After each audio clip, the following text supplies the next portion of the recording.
முக்கிய கதாபாத்திரமா காமெடி நடிகரா நிறைய பேர் இருக்காங்க. அவங்கள வந்து ஓவர்டேக் பண்ணி விதத்துல நீங்க ஒரு சில காமெடிஸ்லாம் நிறைய பண்ணிருக்கீங்க. அது பேசும்போதெல்லாம் மாறி இருக்கு. அது எப்படி பாக்குறீங்க? நான் யாரையுமே நான் படத்தில் மாயாவி படத்தில் பேசின ஒரு வசனம் தான், எழுதின வசனம் தான்.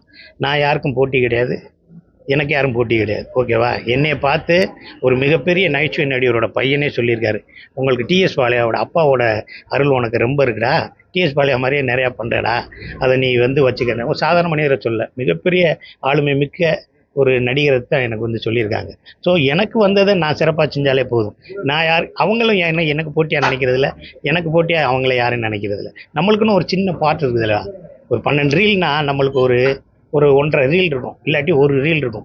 அதுக்குள்ளே நம்ம சிறப்பாக செஞ்சால் போதும். அதுக்கு மேலே ஹீரோ பார்த்துக்குருவாங்க, ஹீரோயினி பார்த்துக்குருவாங்க, வில்லன்லாம் பார்த்துக்குருவாங்க, டைரக்டர் பார்த்துக்குருவாங்க. நம்ம அந்த 1.5 ரீல் எடிட் பண்ணாமல் ரிலீஸ் ஆனாலே பெரிய விஷயம், வேற ஒன்றும் இல்லை. இறுதியாக ஒரு கொஸ்டின் சார், மாயாண்டி குடும்பத்தாரில் நீங்கள் நடிச்சிருக்கீங்க, முக்கியமான ஐகான் வசனம் சொல்லிட்டே இருக்கும். அதான் நான் என்ன சொல்கிறேன்னா, ஒரு நாள் இரவு ஒரு வீட்டுக்கு போய் ஒரு உணவு அருந்துறதுக்காக ஒரு ஃப்ரீயாக ஒரு ஸ்தாபனத்தில் சோறு போட்டுக்கிட்டு இருந்தாங்க. அதாவது பெரியவர் வந்திருக்காரு, காஞ்சியிலேருந்து பெரியவர் வந்திருக்காருன்னு. அங்கே போய் சாப்பிட்ட 12 மணி 1 மணிக்கு நைட் சோறு போட்டுருந்தாங்க. ஃபிலிம் ஃபெஸ்டிவலில் படம் பார்த்துட்டு அங்கேருந்தே ஒரு 8 கிலோமீட்டர் நடந்து போனேன்.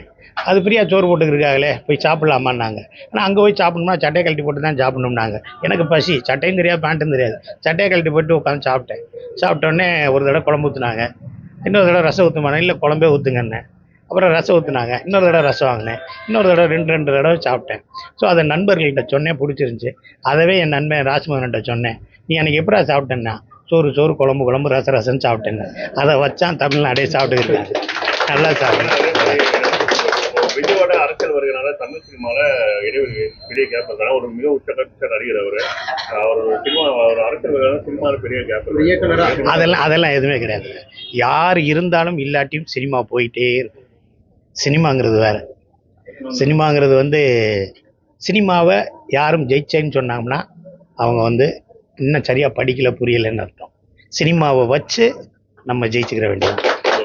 சினிமா அது வந்து ஒரு கடவுள் மாதிரி, அது கண்ணுக்கு தெரியாது. அந்த சினிமாவில் யாருக்கும் கேப் இருக்காது.